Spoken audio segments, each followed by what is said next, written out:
v equal to u plus 80, second equation s equal to ut plus half 80 square, and third equation v square equal to u square plus 2as। अब ये जो तीनों equations हैं ये एक straight line के लिए, मैंने स्ट्रेट लाइन में अगर बॉडी चल रही है तो उस केस में आपके पास ये फॉर्मूला इस्तेमाल करोगे, ठीक है। अब होता क्या है देखिए, मान लीजिए अगर कोई ऑब्जेक्ट किसी प्लेन में स्पेस में मूव कर रही है, या मान लीजिए किसी प्लेन में मूव कर रही है, इट्स अ 2 डायमेंशनल प्लेन या 3 डायमेंशन भी ले सकते हैं। तो अगर फिलहाल हम 2 डायमेंशनल प्लेन की बात कर रहे हैं, ठीक है, हम यहाँ पे जो भी डिस्कशन करेंगे बेटा 2 डायमेंशनल प्लेन की बात कर रहे हैं। तो अगर कोई ऑब्जेक्ट 2 डायमेंशनल में मूव कर रही है तो जैसे वेक्टर v है, ये वेलोसिटी है, तो इस वेलोसिटी के 2 कंपोनेंट होंगे। एक कंपोनेंट होगा आपका x डायरेक्शन में जो हमारा वो वेक्टर vx, और एक कंपोनेंट होगा y डायरेक्शन में जिसे हम लोग वेक्टर vy बोलेंगे। अब एक बात ध्यान दीजिए, अगर कोई ऑब्जेक्ट में मोशन v वेलोसिटी से x डायरेक्शन में मूव कर रहा है तो आप इसको कैसे डिनोट करेंगे? इसको आप डिनोट करेंगे vector v is equal to vector vx equal to v into I cap, जहां आई कैप इंडिकेट करेगा x डायरेक्शन को। आई कैप से पता चल रहा है कि ऑब्जेक्ट जो है x पॉजिटिव x डायरेक्शन में मूव कर रही है। अगर यही ऑब्जेक्ट आपकी y डायरेक्शन में अगर मूव करती v वेलोसिटी से ही, तो आप इसको डिनोट कैसे करते? तब आप इसको डिनोट करते vector vy is equal to v into J cap, क्योंकि किसी भी वेक्टर को लिखने का तरीका क्या होता है, उसका मैग्नीट्यूड होता है और साथ ही साथ उस डायरेक्शन में उसका यूनिट वेक्टर। सिमिलरली इसको भी हम ऐसे ही नोट करेंगे vector v into J cap. इतनी बातें हमने नोट कर ली बेटा। फर्दर सपोज करिए अगर मान लीजिए हमने इसको जेड डायरेक्शन में लेना चाहे तो जेड डायरेक्शन में क्या होगा, v इंटू के कैप, या सिमिलरली इंटू के कैप। अब यहां पर ये जो वेक्टर v है, ये वेक्टर v आपके 2 डायरेक्शन में डिवाइडेड है, एक आपका x डायरेक्शन और दूसरा आपका y डायरेक्शन। तो इसको अगर मुझे लिखना हो तो हम कैसे लिखेंगे? Vector v is equal to x direction में वेलोसिटी प्लस y डायरेक्शन में वेलोसिटी। और अगर हम इसको और भी लिखना चाहें तो हम इसको लिखेंगे vx into I cap plus vy into J cap. किसी भी वेक्टर को लिखने के 2 तरीके होते हैं, उसका मैग्नीट्यूड और उसका उस पर्टिकुलर डायरेक्शन में यूनिट वेक्टर। तो x डायरेक्शन में यूनिट वेक्टर क्या है, आई कैप, इसीलिए हमने vx को इस तरह से नोट कर दिया, ठीक है। इसी तरीके से बेटा अगर मान लीजिए अगर हम एक्सेलरेशन को ले रहे हैं तो इस एक्सेलरेशन को भी तो आप 2 तरीके से डिनोट कर सकते हो। एक्सेलरेशन जो है वो 2 डायरेक्शन में डिवाइडेड होगा, एक आपका x डायरेक्शन में और एक आपका y डायरेक्शन में। तो आप इसको कैसे लिखेंगे? Vector a equal to vector ax plus vector ay। Vector ax को क्या लिख सकते हो आप? ax into I cap plus ay into J cap, ये हो जाएगा वेक्टर a। अब अगर मान लीजिए ऑब्जेक्ट एक बार x डायरेक्शन में मूव कर रही है और एक बार y डायरेक्शन में मूव कर रही है, तो x डायरेक्शन में उसका डिस्प्लेसमेंट x है और y डायरेक्शन में उसका डिस्प्लेसमेंट y है। तो आप इसको कैसे लिखेंगे?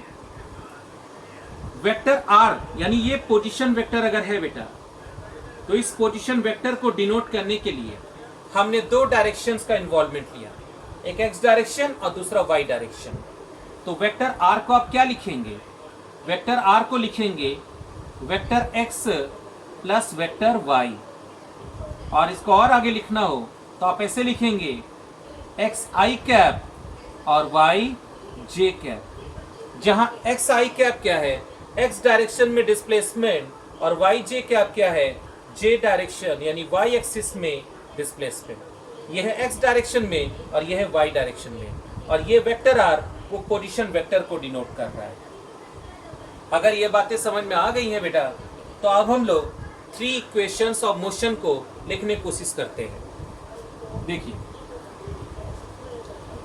हमारे पास 3 इक्वेशन ऑफ मोशन है। पहला है v equal to u plus a t, दूसरा है s equal to u t plus half a t square, और थर्ड है v square equal to u square plus 2as।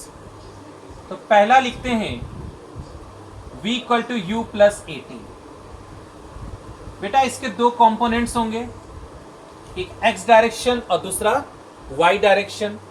ये ऑलरेडी आप जानते हो, एक होगा x डायरेक्शन और दूसरा हो जाएगा y डायरेक्शन।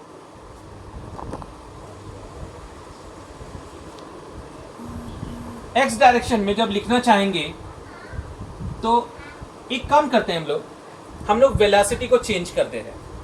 वेलोसिटी को चेंज करने का मतलब ये हुआ कि अगर हम इसकी इनिशियल वेलोसिटी को v नॉट से डिनोट करें, ठीक है, मतलब जब आपका स्टार्टिंग टाइम है, when the time is zero, when time is zero then its velocity is, जब आपकी टाइम जीरो है तो उस समय उसकी इनिशियल वेलोसिटी को u का न मान के हम v नॉट मान लेते हैं, ठीक है। तो इक्वेशन क्या बनेगा देखिए ध्यान से। पहला इक्वेशन होगा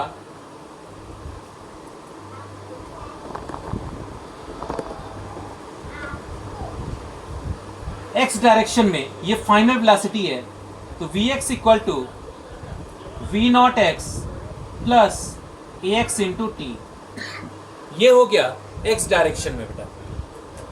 मुझे अगर इसको y डायरेक्शन में लिखना हो तो क्या लिखेंगे, vy is equal to v naught y plus ay into t. मतलब x डायरेक्शन में इसकी वेलोसिटी ये हो गई और y डायरेक्शन में इसकी ये वेलोसिटी हो गई। अगर हम इसको डायग्राम के सहित दिखाएं तो कुछ इस तरह से बनेगा, यहाँ हो जाएगा v नॉट x, यहाँ हो जाएगा v नॉट y, और सॉरी vx बेटा, यहाँ हो जाएगा v नॉट x और यहाँ हो जाएगा vx। यहाँ पे जो एक्सीलरेशन प्रोड्यूस हो रहा है वो है ax, और यहाँ पर ये हो गई इसकी v नॉट, ये x डायरेक्शन में तो ये v नॉट y हो जाएगा और ये हो जाएगा vy हो जाएगा।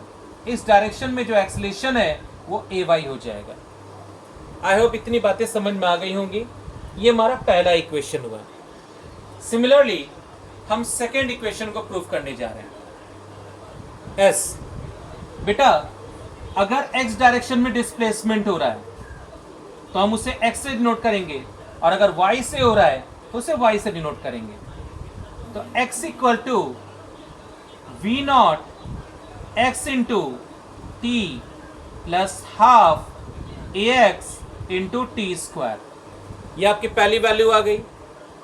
इसमें जब लिखेंगे तो हम लिखेंगे y is equal to v naught y into t plus half ay into t square. ये हो गया आपका y डायरेक्शन में डिस्प्लेसमेंट का फॉर्मूला। नेक्स्ट आता है थर्ड इक्वेशन। थर्ड इक्वेशन जब लिखेंगे तो vx square is equal to v naught x square plus twice of ax into x.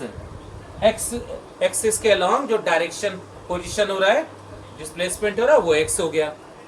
y axis के अलॉन्ग मुझे लिखना हो तो हम लिखेंगे vy square is equal to v naught y square plus 2ay into y। ये कुल मिला के ये इस तरह से हम लोग किसी भी इक्वेशन ऑफ मोशन को प्रूव करते हैं, लिखते हैं।